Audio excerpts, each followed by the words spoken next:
dog lovers, it's Donna with A Healthy Your Dog. I am going to cook a ground pork and pork heart recipe for the dogs, for dog food. Going to use 3 mushrooms cut up very small and 2 cups of spinach.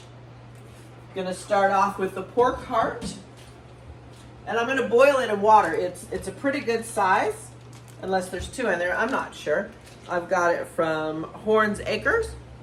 It's natural, no antibiotics.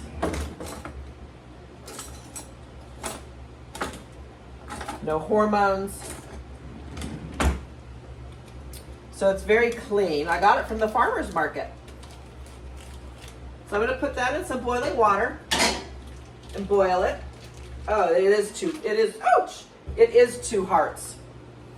So let's see, I'll cover that for a few minutes and then I will separate them to cook faster. I am going to use a little bit of water to keep the pork from sticking. I always recommend that you do not use Teflon to cook with. It emits a lot of chemicals and it's very unhealthy for the dogs. So I've got a pound of ground pork.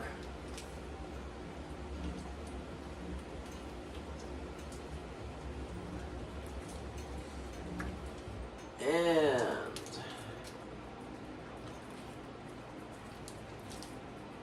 I am going to wash my hands.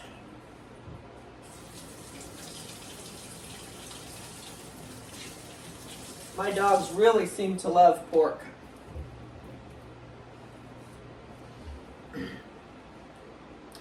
Okay, I've washed the mushrooms. I hear that, let me cover this. I hear that when you wash mushrooms, it makes them rubbery, but I feel like they need to be washed for the dogs. There's a mold that can get on your produce, or that is commonly on produce, and the dogs do not do well with it at all. Alrighty, I'm going to chop these mushrooms up pretty fine. And when they cook with the pork, they're going to take on the taste of the pork. Because dogs usually aren't that into mushrooms. I had a lab mix and she would just eat a whole mushroom. But she was a pretty intense eater.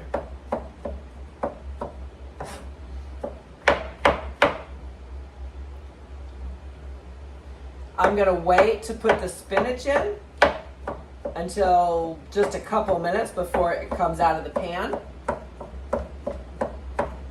because I like it wilted. My dogs do better when the spinach is wilted, but I don't want to overcook it. So in go the mushrooms.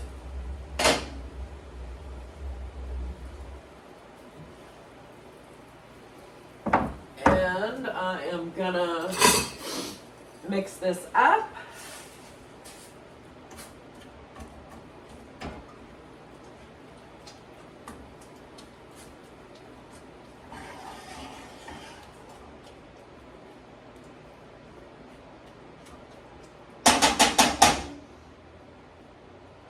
I'm gonna go ahead and put a 1/4 teaspoon of salt.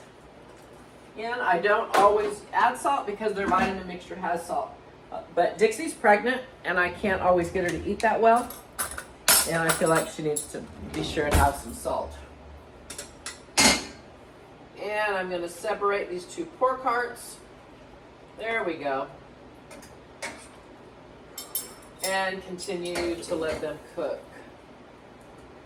So I will be grinding at least the pork hearts up in the food processor. I may throw it all in together, but I think I'm only going to use one of the hearts and put that in the food, ground up in the food processor, and the other heart I'll grind it up, but I'm going to portion it out and freeze it to give to them at a later date. And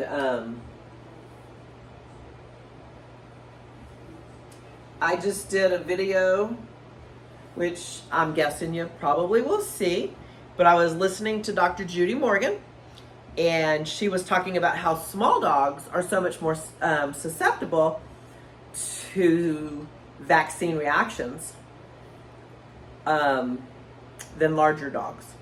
And she was recommending for all dogs that you spread out their vaccines, and that a lot of the vaccines actually are good for much longer than they're supposed to, than your vet will say. And you can do a test called a titer if you want to check and see if they have immunity to distemper or parvo before just vaccinating them all the time.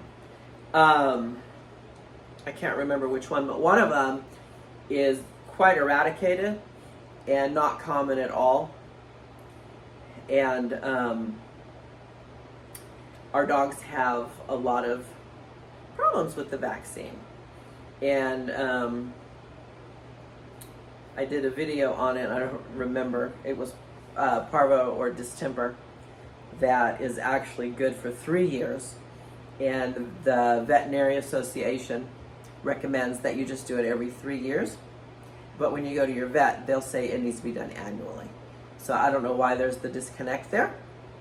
But a lot of allergies, a lot of ear problems, skin problems, and many other problems can come from the vaccines. Now, I'm not saying that they never do any good, but if you're over-vaccinating them, you're overdoing the immune system, you're overstimulating the immune system, and it can't do what it's supposed to do. So it's really good when you're vaccinating to spread them out, like take them in for a parvo and wait a few weeks before you take them back in for the distemper and or the rabies. And the rabies is good for 3 years. So if you go in and get an initial rabies shot, as long as you go back in the next year, on or before the anniversary of that shot, that next shot that will be considered a 3-year shot. And then as long as you go in on or before the 3 years, it will be, the next one will be a 3-year, which is much better for your dogs. So let me stir this. It's looking good. Dr. Judy Morgan also said that for a small dog, she recommends that you wait for the rabies vaccine for 6 months to a year. So that's interesting. I think the rabies is one of the hardest vaccines on the dogs with the research that I've done. Obviously, you got to do, what's in your heart, what feels right. I know it can be so scary. About 10 years ago, I was looking for a lab puppy, and I was so worried I was going to get one that already had distemper or parvo. And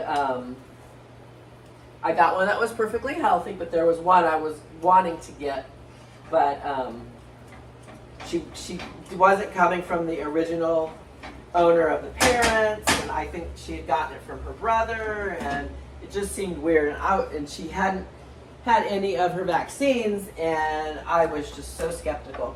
But now I know that they have a natural immunity till at least 8 weeks old from their mother, so they're actually covered. And then if you just keep them in your home and in your own backyard, that they will not come in contact with the parvo or the distemper, and then you can spread out their shots and they're perfectly safe.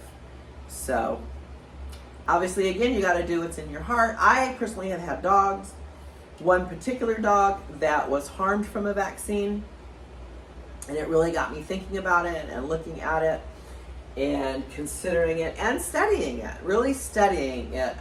Dr. Pitcairn has a great book, and anyway, I have a lot of videos recommending a lot of good books, and they talk in detail about vaccines. They're not saying to never give your dog a vaccine, they're just giving you protocols of how to spread it out, and it's very interesting. I mean, our dogs are so precious, and the small dogs are just so much more susceptible, and the small dogs get the same amount of vaccine as the big dogs, which doesn't make any sense to me.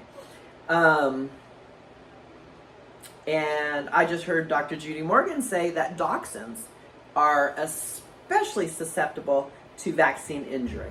So if you have a dachshund puppy, you should really be careful and spread them out. Dr. Pitcairn, can't think of the name of his books, but I definitely have recommended his book. And he has a very interesting protocol that I highly recommend. So if you would like to know more information about that book, just put it in the comments, and actually I will, after the video, go find the book and put the name of it in the comments for you.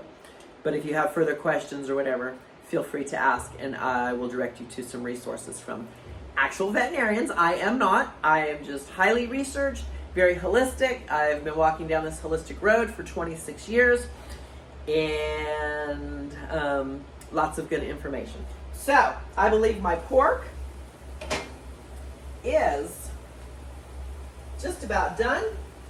Let me show you how beautiful it is. And I am going to throw in the spinach. So let's see, there's a cup and there's another cup. So if you can't eyeball it, feel free to measure it. I would kind of pack it in there a little bit because spinach wilts down so much. And I'm just going to stir it in, and then I'm going to cover it until the spinach is all, wilted. So my pork hearts look like they're doing well. I don't believe they're done, but I'm going to flip them over. So Dr.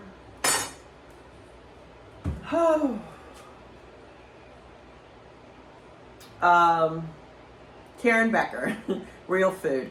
She highly recommends using organ meat to give your dogs a complete nutritious meal. Also, she has a great vitamin mix in there.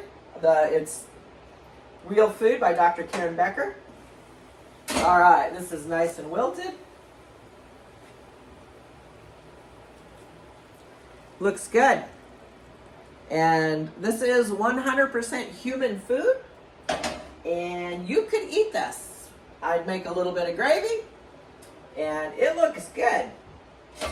So I'm not sure. Let's see. 2, 3, 4, 5, 6. So with the heart, this will be between 6 and 8 meals for my 2 14-pound dogs. You can double this, triple this, quadruple it, and you can, a lot of people like to make it ahead of time and portion it out and freeze it, and then just take out the food the night before for the next day, or maybe give it probably a full 24 hours so it's nice and thawed out. And that's great. I just cook a lot, so it's no big deal for me to be in the kitchen cooking. So I usually just make my dog's food fresh. If for some reason I make extra and freeze some, that's kind of nice in case, something happens and I didn't have time to cook. But in that case, I may just scramble them up or poach them up a couple eggs and throw in some veggies. So thanks for watching. Long live our healthy dogs.